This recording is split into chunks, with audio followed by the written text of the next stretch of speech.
Apparently, not every story about a boy and his bike is going to fill you with nostalgic wonder. Welcome to the depths.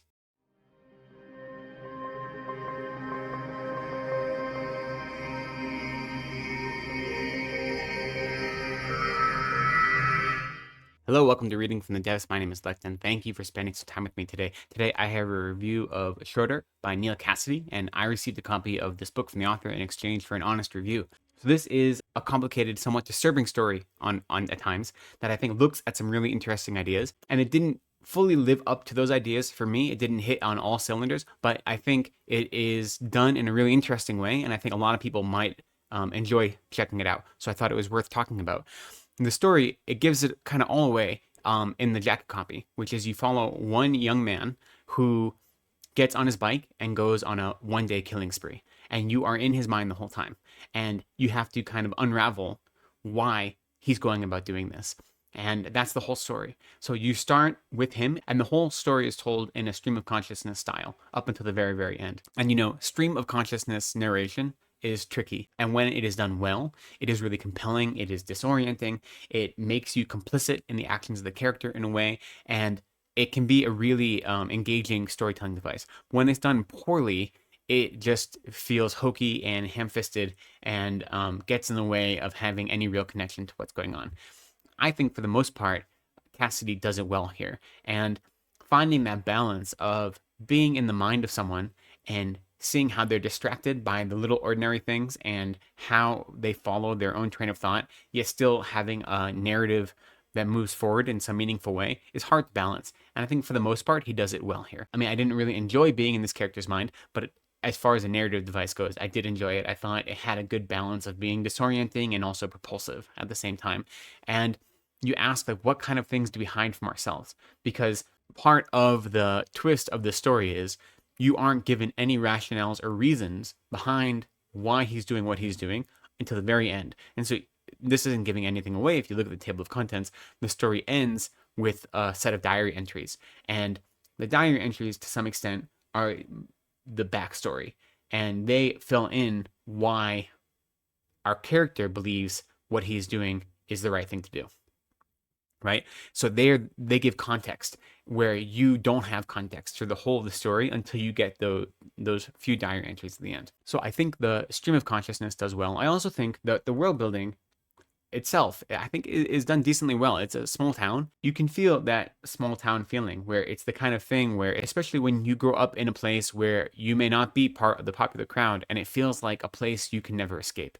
And it isn't like a middle of nowhere in the country. There is like a downtown, there is a Skid Row, there is like McMansions and a wealthy part of town. So it is a decently sized small town, but it's somewhere you can feel trapped in. And I think that is done really well. So the world building in that regard, I think it feels genuine. Now, our main character, it's hard to say how well developed our main character is because part of the story is that our main character is mysterious to himself. And it isn't to the end that you learn more about his motivations and about the context. So part of the story is trying to understand the main character. And I was torn on this. Obviously, as a storytelling device, as a narrative device, that's interesting because it's engaging you as you're in this character's mind to try to see why they're doing what they're doing and how it all makes sense and if there is some level of justification. And as you're going through that process, I thought there were some really interesting observations. I got some really strong incel vibes from this character. He constantly is thinking he's better than everyone around him. So his inner monologue is about how much better he is than all those around him and how he judges people so quickly for things like littering or things like, not being courteous, not smiling at him as he drives past them on his bike. Like these small things, he's hypercritical of all those around him. And it really feels the strong incel vibes where it may be the case that you were treated poorly for one reason or another, but you ruminate on that in such a way as to create the conditions where you're convinced you're better than everyone, that other people are the cause of your problem. And by having that attitude, it becomes like a self-fulfilling destiny. So I got those vibes really strong throughout the whole thing. And I thought it was interesting because you want to paint a sympathetic character if you're going to go on this journey with him. Yet at the same time, he, in many ways, is despicable. I just felt like his attitude towards others, never mind the people he was killing, that's one thing, but his attitude towards the ordinary people around him was often just like really vitriolic in a way that I think makes him an interesting and compelling character. And then when we get to the end, though, and some of that is undercut by these diary entries. And so I struggle a little bit because all of the things I thought were really interesting and compelling about the character that made him more complicated and made the story more complicated were kind of undone a little bit in the exposition at the end. I don't know if I was just bringing that into it due to my own experiences and due to people I know and due to the environments I've been part of, or how it is. But it felt like Cassidy was doing a really good job showing this complicated character who was definitely sympathetic in some ways. You could tell that he has been victimized, that it isn't all manufactured, but at the same time, he sits above everyone else, or he thinks he does. And that balance is juicy. It's interesting, right? It's the human nature that we want to explore. Having that all undercut at the end, or it felt like it was undercut at the end, was a little bit disappointing to me. I will say, though, throughout reading it, and this is a very strange comparison, maybe not, but reading it, I was really strongly reminded of Raskolnikov from Dostoevsky's Crime and Punishment. And so Raskolnikov is a young student who believes he is an Ubermensch, that he is above everyone else, and that he deserves to have anything he wants because he believes he's better than others. So in Crime and Punishment, he kills this person because he believes he's better than her, and he doesn't have to follow the ordinary rules of society. He doesn't have to follow man's law because he's above that. He commits this act of violence, and then in doing so, he realizes how wrong he was, and he's riddled with guilt. To a large extent, Crime and Punishment is about him navigating his own personal dilemma of thinking he is better than everyone and then realizing he isn't, and dealing with that guilt or that kind of internal dissonance. So our character reminded me of the contemporary Raskolnikov, except there isn't any moment of self-reflection. There's never any moment from his point of view how what he was doing and how he engages in the world isn't 100% deserved, isn't 100% the right way of being. And that would have made it more interesting. You can see a space that could have been built in, but again, these diary entries at the end feel like the author wasn't interested in that. And to some extent, like, not to give anything away, but if you were to predict what is contained in those diary entries and what the context is, it is exactly what you think it is. It's kind of the simplest answer that doesn't feel nearly as interesting or as juicy or as worth exploring to me as others do. So it just felt too simple, too pat, too expected. And that, I think, was what was disappointing.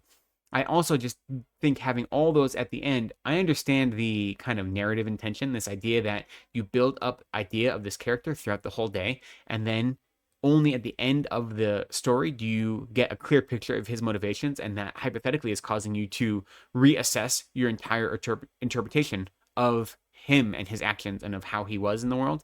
But at the same time, since I could guess what those diary entries contained right in the beginning, it wasn't a surprise to me, and it felt like it was taking away part of the story because it wanted to superimpose an image of this person that was dissonant with not only how he was behaving, because you can understand someone acting out of duress and having a psychotic break where they engage in harmful actions that feel righteous to them. Like, that all makes sense, right? I mean, insofar as those things happen. So that was still believable, but it felt like it was undercutting your ability to interpret any more complicated ideas into it. And maybe that was just me. Maybe that was just me having more ideas and thinking that the story was looking in really interesting ways and just feeling like those diary entries weren't as interesting or unexpected as I had hoped for them to be.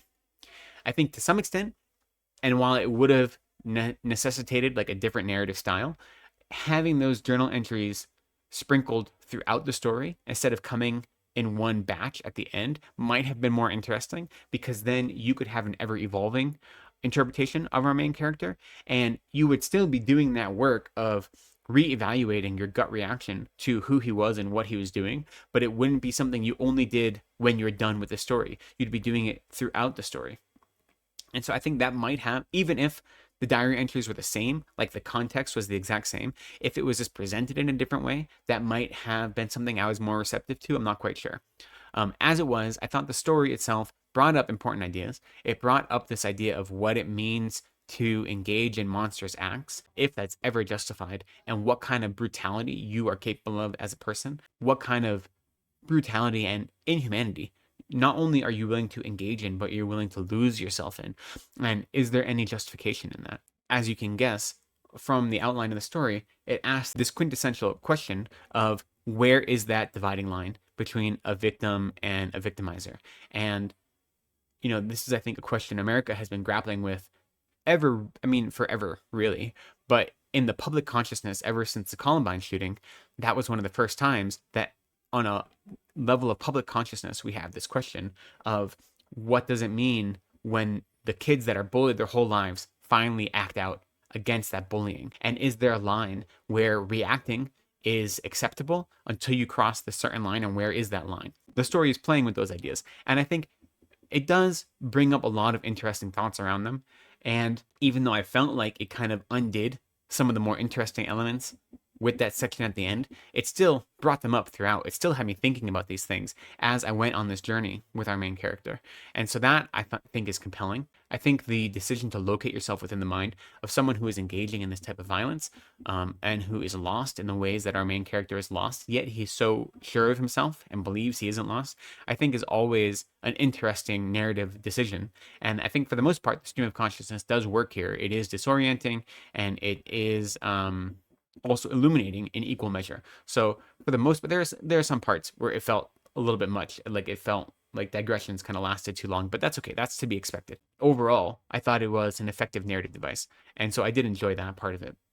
And I like that it gave me something to think about. And also, it was a quick read, so it's not like you're going to spend days and days and days and days in this kid's mind. I read it in a day, basically. And so when all those things combined, I think this is an interesting story that's definitely worth reading. It could very easily go into edgelord territory, where it is heaping on violence after violence after violence, and like insanity just for the sake of doing it, of pushing the envelope just for the sake of pushing the envelope. And it doesn't feel that way to me. There are some scenes of violence in this that are, they seem a little bit over the top, a little bit unnecessary. And you can understand by the end this kind of poetic image of retribution in this main character's mind, why he engaged in the type of violence that he did. So narratively, it makes sense. Sometimes it's a little bit disconnected from reality, just a hair. But even with that, it never feels like it is going over the top just for the sake of being edgy. And that, I think, is important and is compelling, because it's very easy to veer into that territory, and it manages to avoid that. I do recommend this story with some reservations. I think it's not for everyone. It is complicated. It does try to put you in the mind of an unsympathetic character and force you to develop sympathy for them in a justified way. And it asks, what is it about our lives that turns us into monsters? And I think that's an important question to ask. Let me know down in the comments. Does that sound interesting to you? What is it about getting inside the minds of monsters that you think is compelling? When is sympathy for the monstrous appropriate? And then how does that sympathy affect your interpretation of monstrosity and how you engage with people who perform monstrous acts? I think those are really important questions, so I'd love to hear your thoughts about them down in the comments. But for now, thank you for spending time with me today. I appreciate you. Be kind to yourselves, take care of each other, and go slowly.